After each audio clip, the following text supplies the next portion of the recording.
Yo quisiera apuntar a manera de título, a manera de introducción, porque cada una de estas cosas da para una larga charla, que la idea de la propiedad pública, o sea, del bien común, está inscrita en la fundación de las repúblicas, de la idea republicana, tanto en la Revolución Norteamericana de 1779 como en la francesa de 1789, también en la mexicana y también, por supuesto, en la soviética de 1917.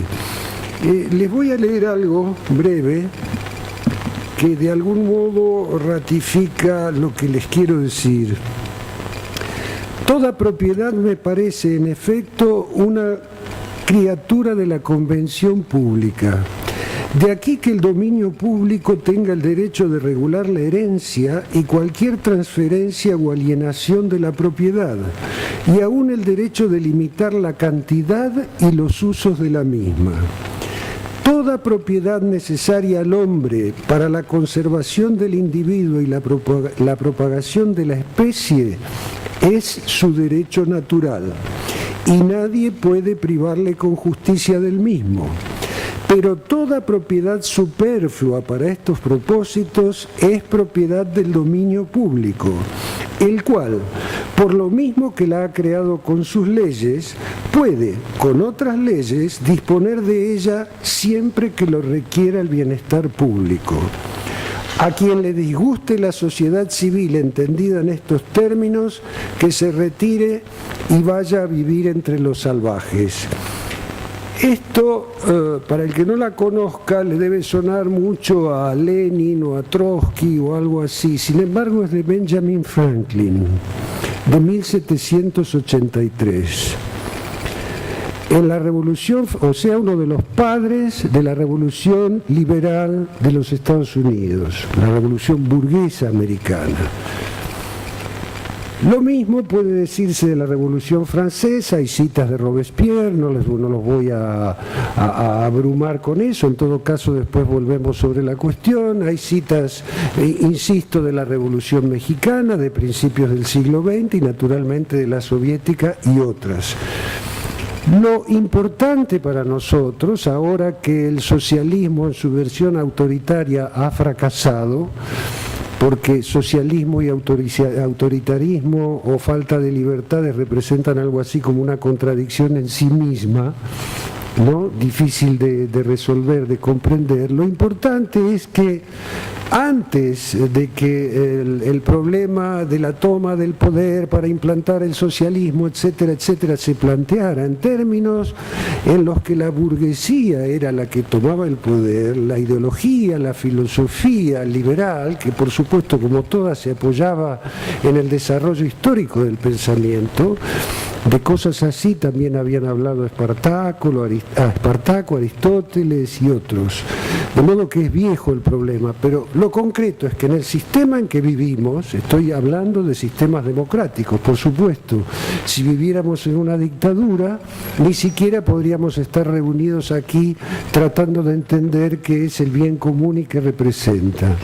De modo que desde la instalación misma de los sistemas democráticos, el problema del bien común, de los bienes comunes, parece como algo de decisión pública, porque la república es un fideicomiso, es un contrato entre los electores y aquellos que son llamados a gobernar, pero el dador del contrato es el elector. Esto, por supuesto, según los países y sobre todo con el tiempo se ha ido deformando, ya sabemos quién manda, a pesar de que vote el pueblo, ya sabemos quién manda en las repúblicas burguesas.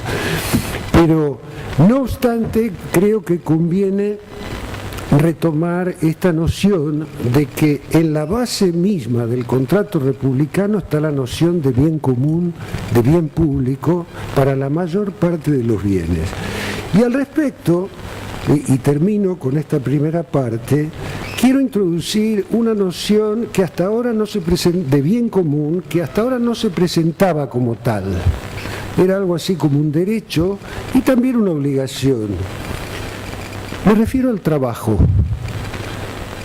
¿Debe ser considerado el trabajo un bien común? Creo que en esta época, hoy, en este momento del desarrollo capitalista, el sistema en el que todos vivimos, porque desde la caída de la Unión Soviética el capitalismo es realmente global, la globalidad no es un slogan, la crisis hoy, esté donde esté y está en el corazón del sistema, es una crisis del sistema capitalista. ¿Y cuál es, a mi juicio, digo a mi juicio, esto puede sonar pedante porque viene desde Marx por lo menos, ¿no? Porque Marx lo anticipó. Tarde o temprano el capitalismo llegaría a una fase del desarrollo de sus fuerzas productivas, es decir, de la forma en que el capitalismo produce, con las relaciones de producción capitalista, es decir, una contradicción antagónica entre la forma en que produce y la forma en que distribuye el beneficio de la producción y el intercambio de esos bienes. Eso parece estar ocurriendo ahora mismo. ¿Por qué? Porque justamente la propia vitalidad capitalista, el extraordinario desarrollo científico y tecnológico al que hemos logrado, los grandes avances en comunicaciones, robótica, informática, hacen que en cualquier sector de la producción, es decir, en la agricultura, en la industria o en los servicios, el capitalismo sea capaz de producir más bienes y más rápidamente, es decir, aumentar la producción y la productividad con cada vez menos necesidad de trabajo humano. Es así de simple. Cada máquina que se incorpora, tengo aquí ejemplos para leerles larguísimos de cifras concretamente, pero para decir un país que conocemos muy bien, España tiene en este momento un 27% de desempleo, de paro como le llaman ellos. Entre los jóvenes menores de 30 años diplomados, es decir, con alguna capacidad, más del 50% no ha trabajado nunca y es probable que nunca trabaje. De modo que al principio, cuando esto empezó, se decía los puestos que se pierdan en la industria se van a ganar en el sector servicios, es decir, restaurantes, turismo, viajes, etcétera, etcétera. Bueno, ya hay aviones que vuelan solos y yo asistí hace ya 7 u 8 años en el norte de Francia a la demostración de un hotel que funciona solo, es decir, se entra con la tarjeta, se duerme, se come, se cambian las sábanas y no ves nunca a nadie. Entonces, para resumir, no ha llegado el momento de considerar, como dice André Gortz, que es uno de los que más se ha ocupado de esta cuestión, el trabajo como un bien social, la producción como una producción social. ¿No será el trabajo un bien común? Porque alguien podría decirse, y aquí termino de verdad, alguien podría decirse, bueno, el que no consigue trabajo en su país que vaya a otro lado. Justamente eso es lo que ocurre en todos los países, empezando por los Estados Unidos y terminando por la China. Hay problemas de desempleo. China ha perdido el 15% de su mano de obra industrial en los últimos 10 años.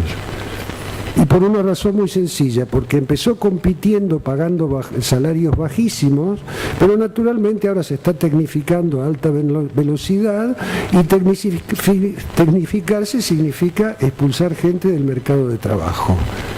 Esto le crea problemas al Estado, bueno, en fin, ya entraremos en esa cuestión. Mi propuesta es rememorar, por supuesto sin dejar de lado los otros bienes comunes. El trabajo, la falta de trabajo también provoca enfermedades, la mala explotación de los recursos naturales las provoca también, además de provocar su agotamiento. De eso se van a ocupar probablemente Walter, que es médico, y Analía, que ha sido ministra del Medio Ambiente. Por lo tanto, tenemos mucho para hablar si vamos a hablar de bienes comunes. Muchas gracias.